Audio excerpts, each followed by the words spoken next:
sooner This or is later, DW News Live from Berlin with special coverage of the news conference in Alaska after talks between US President Trump and Russian President Putin. Let's listen in Anchorage, Alaska. Naturally, under the condition of serious and painstaking work, and this work has been done in general. Me and President Trump have very good direct contact. We've spoken multiple times. We spoke frankly on the phone. And special envoy of the president, Mr. Witkoff, traveled out to Russia several times. Our advisors and heads of foreign ministries kept in touch all the time. And you know fully well that one of the central issues was the situation around Ukraine. We see the strive of the administration and President Trump personally to help facilitate the resolution of the Ukrainian conflict. And his strive to get to the crux of the matter, to understand this history, is precious. As I've said, the situation in Ukraine has to do with fundamental threats to our security. Moreover, we've always considered the Ukrainian nation, and I've said it multiple times, a brotherly nation, however strange it may sound in these conditions. We have the same roots, and everything that's happening is a tragedy for us and terrible wound. Therefore, the country is sincerely interested in putting an end to it. At the same time, we're convinced that in order to make the settlement lasting and long-term, we need to eliminate all the primary roots, the primary causes of that conflict. And we've said it multiple times, to consider all legitimate concerns of Russia and to reinstate a just balance of security in Europe and in the world on the whole. And I agree with President Trump, as he has said today, that naturally the security of Ukraine should be ensured as well. Naturally, we are prepared to work on that. I would like to hope that the agreement that we've reached together will help us bring closer that goal and will pave the path towards peace in Ukraine. We expect that Kyiv and European capitals will perceive that constructively and that they won't throw a wrench in the works. They will not make any attempts to use some backroom dealings to conduct provocations to torpedo the nascent progress. Incidentally, when the new administration came to power, bilateral trade started to grow.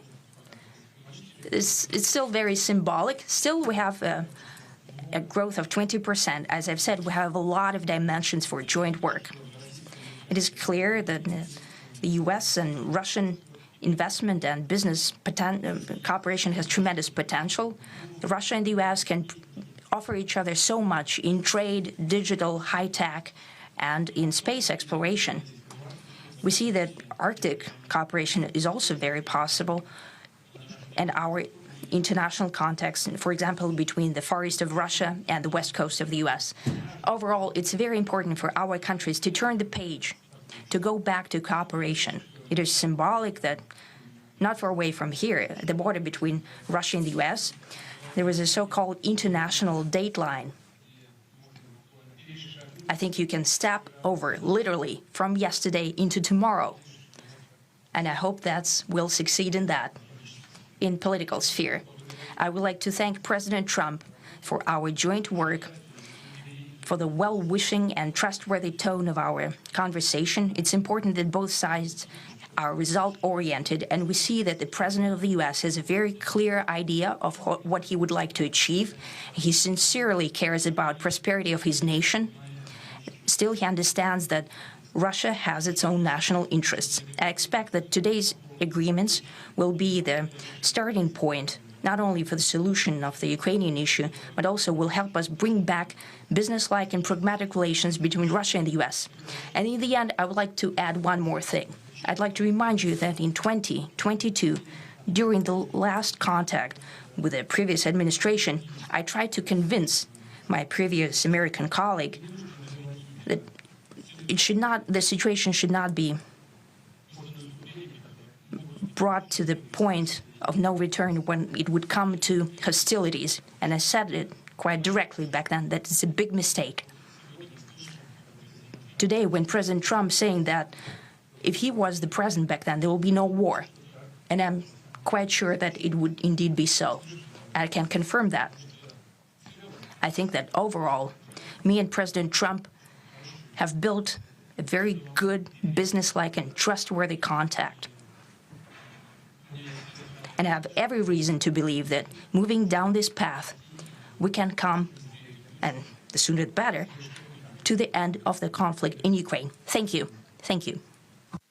Well, thank you very much, Mr. President. That was very profound. And I will say that I believe we had a very productive meeting. There were many, many points that we agreed on, most of them, I would say, a couple of big ones that we haven't quite gotten there, but we've made some headway. So there's no deal until there's a deal. I will call up NATO in a little while. I will call up the various people that I think are appropriate, and I'll, of course, call up President Zelensky and tell him about today's meeting. It's ultimately up to them. They're going to have to agree with what Marco and Steve and some of the great people from the Trump administration who've come here, Scott and John Radcliffe, thank you very much. But we have some of our really great leaders. They've been doing a phenomenal job. We also have some tremendous Russian business representatives here, and I think, you know, everybody wants to deal with us. We've become the hottest country anywhere in the world in a very short period of time, and we look forward to that. We look forward to dealing. We're going to try and get this over with. We really made some great progress today. I've always had a fantastic relationship with President Putin, with Vladimir. We had many tough meetings, good meetings. We were interfered with by the Russia hoax. That made it a little bit tougher to deal with, but he understood it. I think he's probably seen things like that during the course of his career. He's seen it all, but we had to put up with the Russia hoax. He knew it was a hoax, and I knew it was a hoax, but what was done was very criminal. But it made it harder for us to deal as a country in terms of the business and all of the things that we'd like to have dealt with. But we'll have a good chance when this is over. So just to put it very quickly, I'm going to start making a few phone calls and tell them what happened. But we had an extremely productive meeting, and many points were agreed to. There are just a very few that are left. Some are not that significant. One is probably the most significant, but we have a very good chance of getting there. We didn't get there, but we have a very good chance of getting there. I would like to thank President Putin and his entire team, whose faces, who I know in many cases, other than that, whose faces I get to see all the time in the newspapers. You're almost as famous as the boss, but especially this one right over here. But we had some good meetings over the years, right? Good, productive meetings over the years, and we hope to have that in the future. But let's do the most productive one right now. We're going to stop really 5, 6, 7,000, thousands of people a week from being killed, and President Putin wants to see that as much as I do. So, again, Mr. President, I'd like to thank you very much, and we'll speak to you very soon and probably see you again very soon. Thank you very much, Vladimir. Next time in Moscow. Oh, that's an interesting one. I don't know. I'll get a little heat on that one, but I could see it possibly happening. Thank you very much, Vladimir. And thank you all. Thank you. Thank you. Thank you so much.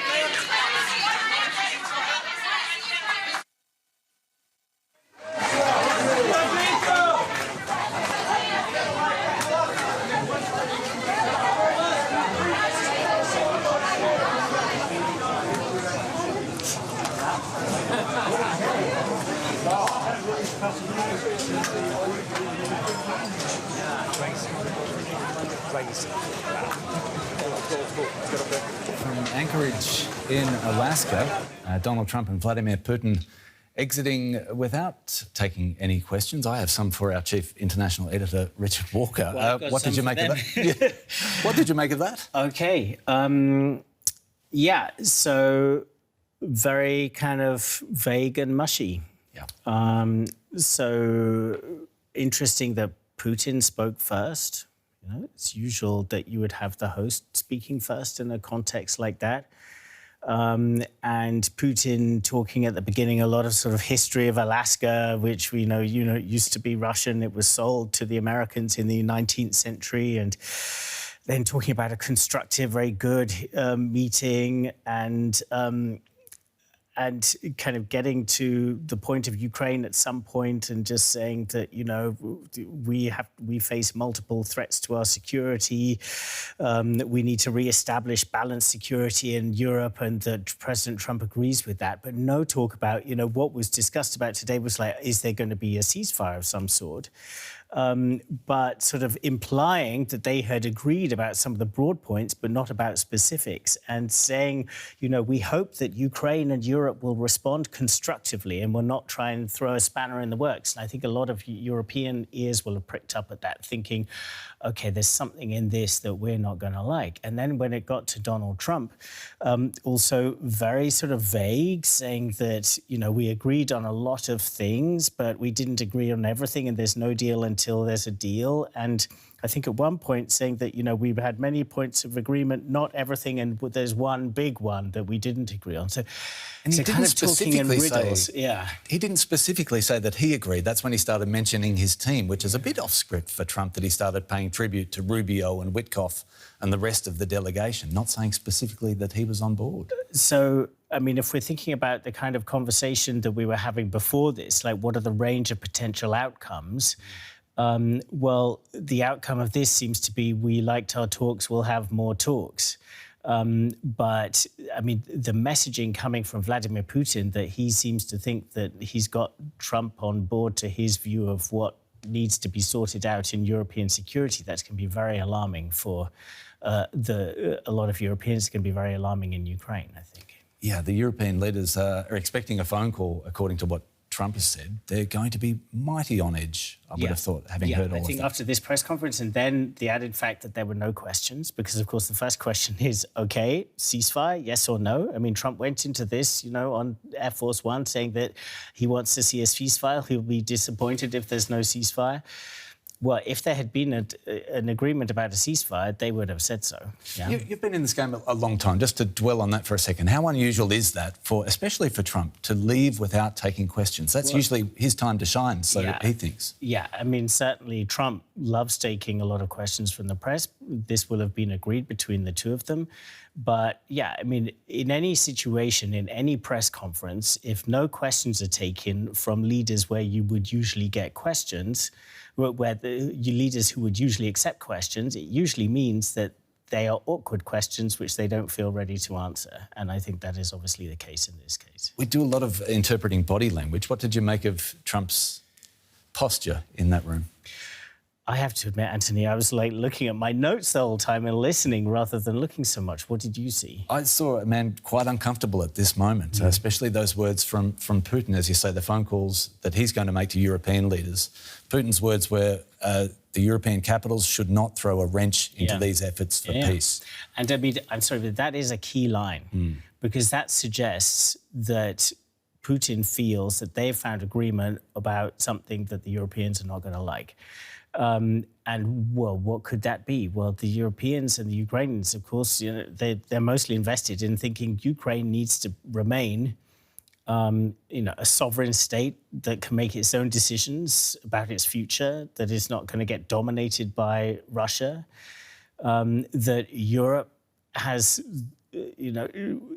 should be in a position to stick together as with NATO, with the Americans still playing a role in European security. I mean, if we think back to just on the eve of the invasion, the full-scale invasion of Ukraine in early 2022, just before that, around the end of 2021, beginning of 2022, the Russians kind of put an ultimatum pretty much to the Americans saying, we want to have a kind of a complete rewrite of European security, including rolling back an awful lot of the kind of the development of NATO post the Cold War.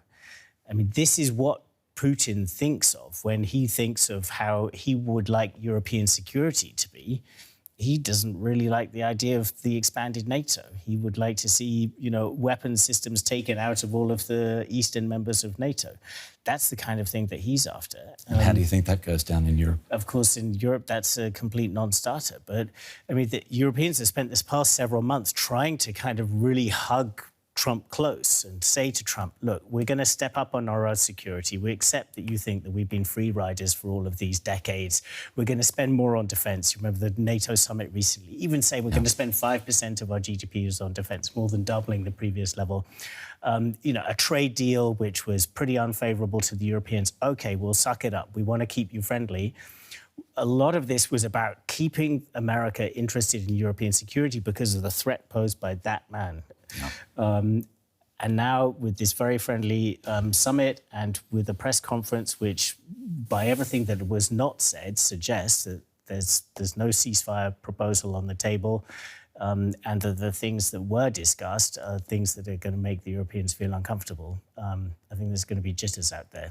I think we're going to have Nick and Konstantin on the line. I'm very interested to hear what they're going to say. Exactly. Richard Walker, stay with me and we'll listen in. Our chief international editor. Let's go to our Washington bureau chief, Ines Pohl, who's been listening in, obviously, in Anchorage in Alaska, where these talks have been taking place.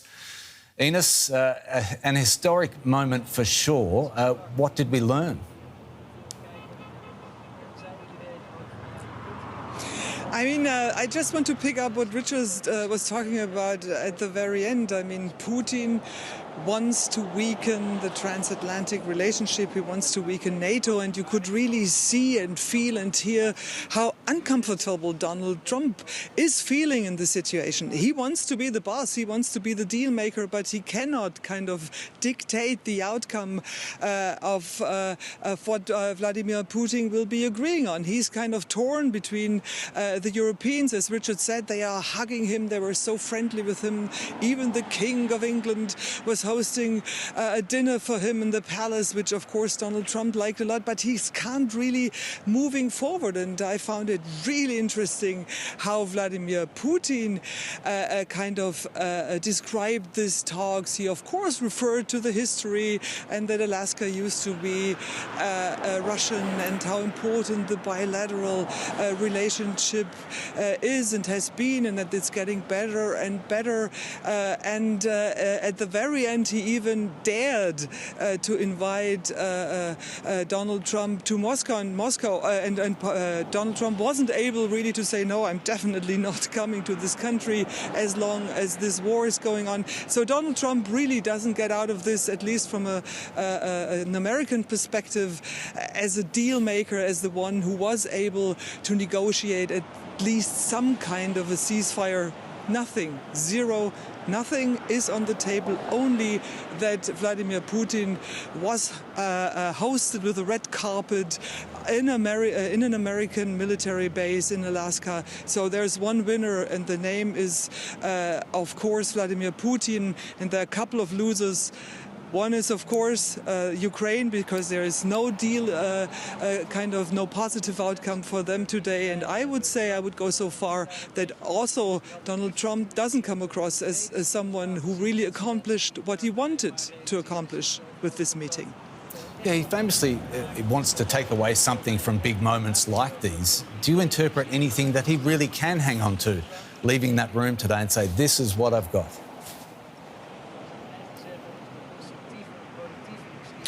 Well, you know, the talks will go on, but he also said himself a deal is only a deal once it's done. So he's aware that he didn't come, that he isn't coming home with a deal. Of course, we shall see now what happens next. He promised to talk to Vladimir Zelensky. Then he promised to talk to some European leaders. I'm sure we will hear from them rather sooner than later. And then the big question is, of course, is there a next meeting, and when will it happen and where will it happen? There are not so many places in the world where Putin can be safe not to be arrested. So many, many more questions than answers. And it's very striking that the whole press was in this base here. They actually had to be here as early as 5 o'clock in the morning to get in, and they weren't allowed any single question. That is very, very unusual for a press conference hosted in this country.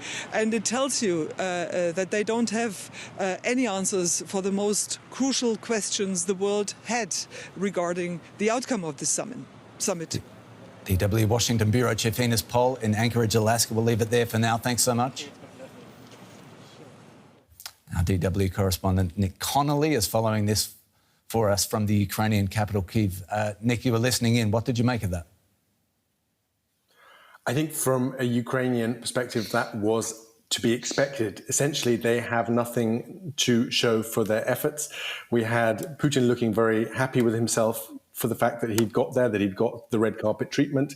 He was seemingly more interested in talking about history, about cooperation between the Soviet Union and America during the Second World War than he was about Ukraine. That seemed to be just kind of a side issue in terms of what he was presenting. He was more excited, seemingly, to talk about economic cooperation projects in the future and just to show that people back home in Russia that he is no longer isolated, that he has been invited and basically treated as an equal in a way that Donald Trump doesn't treat European leaders, for instance.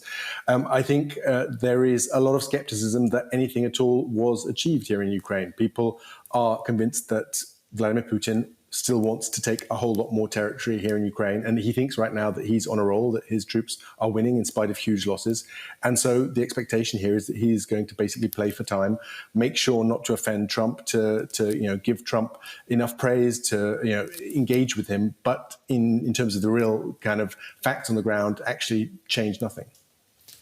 With that scepticism that you talk of in mind, Nick, is it somehow comforting for Ukrainians, perhaps, that Donald Trump didn't, it seemed, give anything absolute to Putin at this stage, or nothing that we learnt of? I mean, that's a very low bar and a kind of, could be seen as kind of scraping barrel. But yes, that is true. He hasn't given away any Ukrainian territory that isn't his to give. That certainly seems to be the case. But I think we'll only really know what exactly has been talked about once Trump talks to those European leaders and Zelensky, and hopefully some information will trickle down.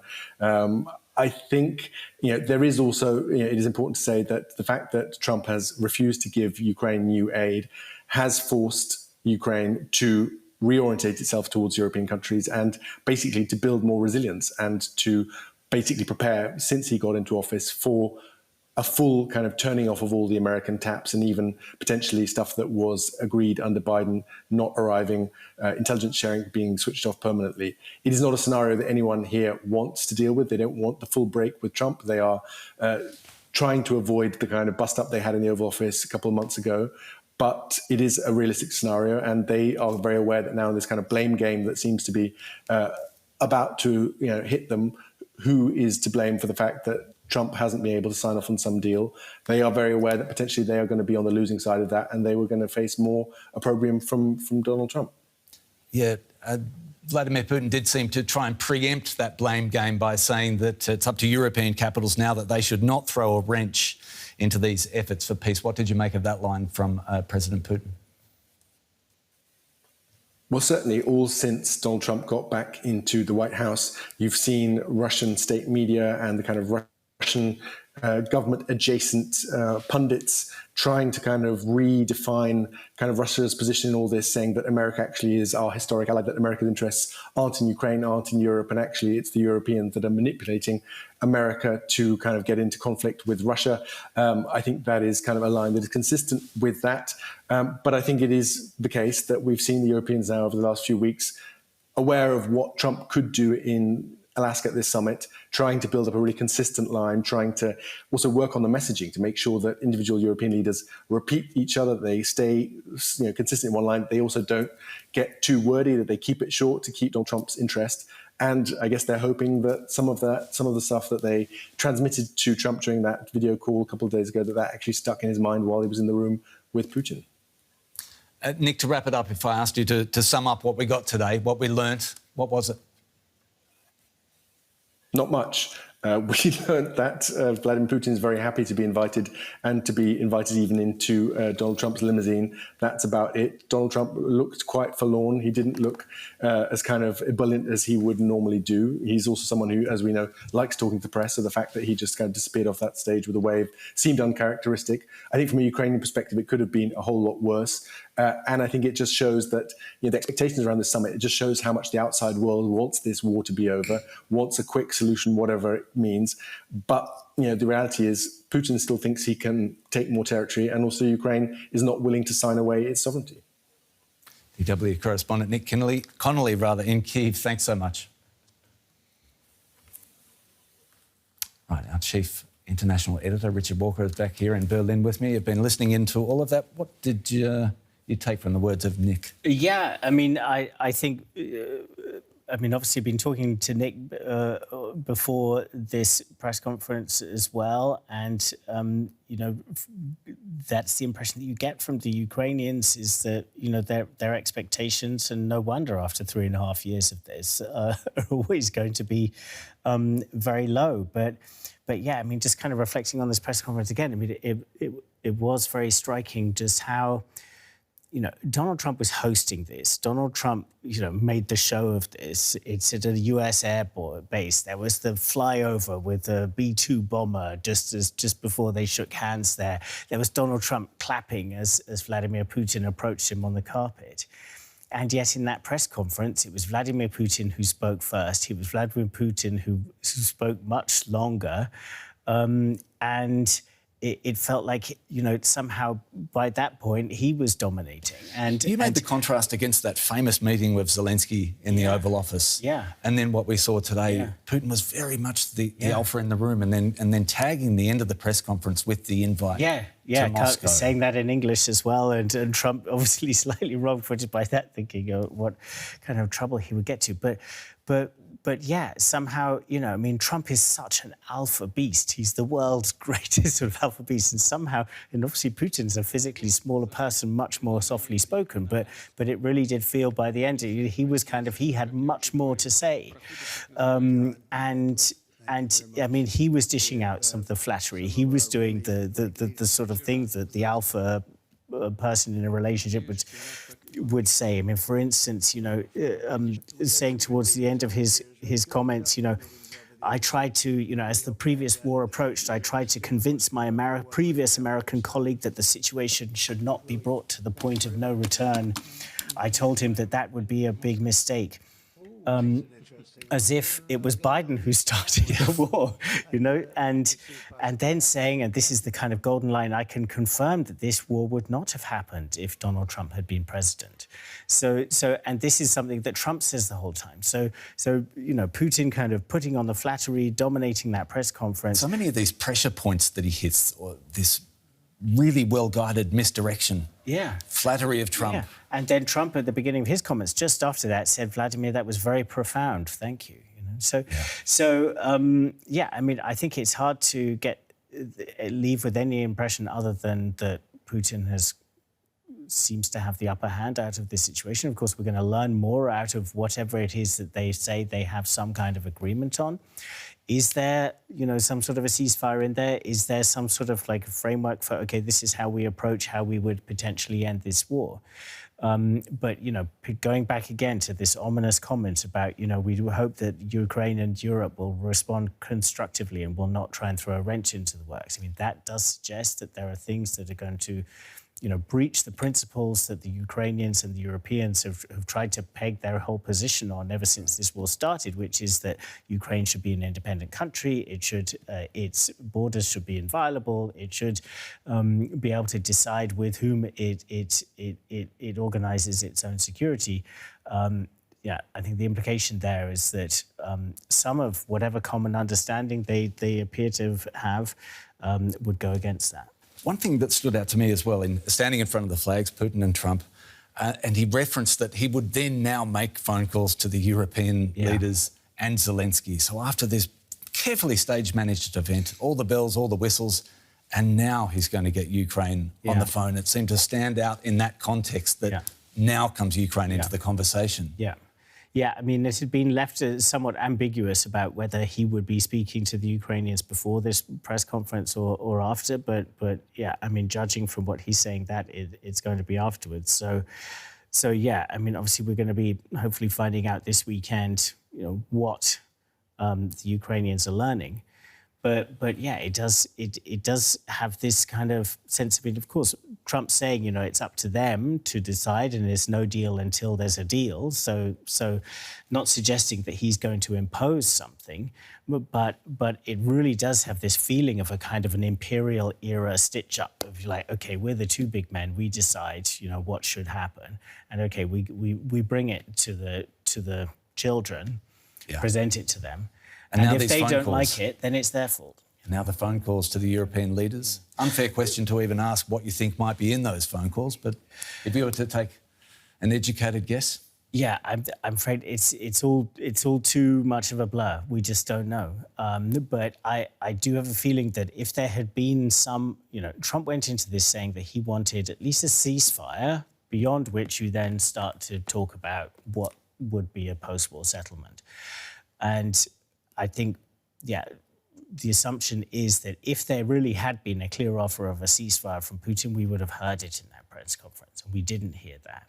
So that's got to be concerning because, what we heard earlier in the week was that, the offer that Putin had kind of sent via Steve Witkoff, so Trump's envoy, had been, OK, we'll sign up for a ceasefire if the Ukrainians completely withdraw from the Donbass. So this region, a significant chunk of the disputed regions.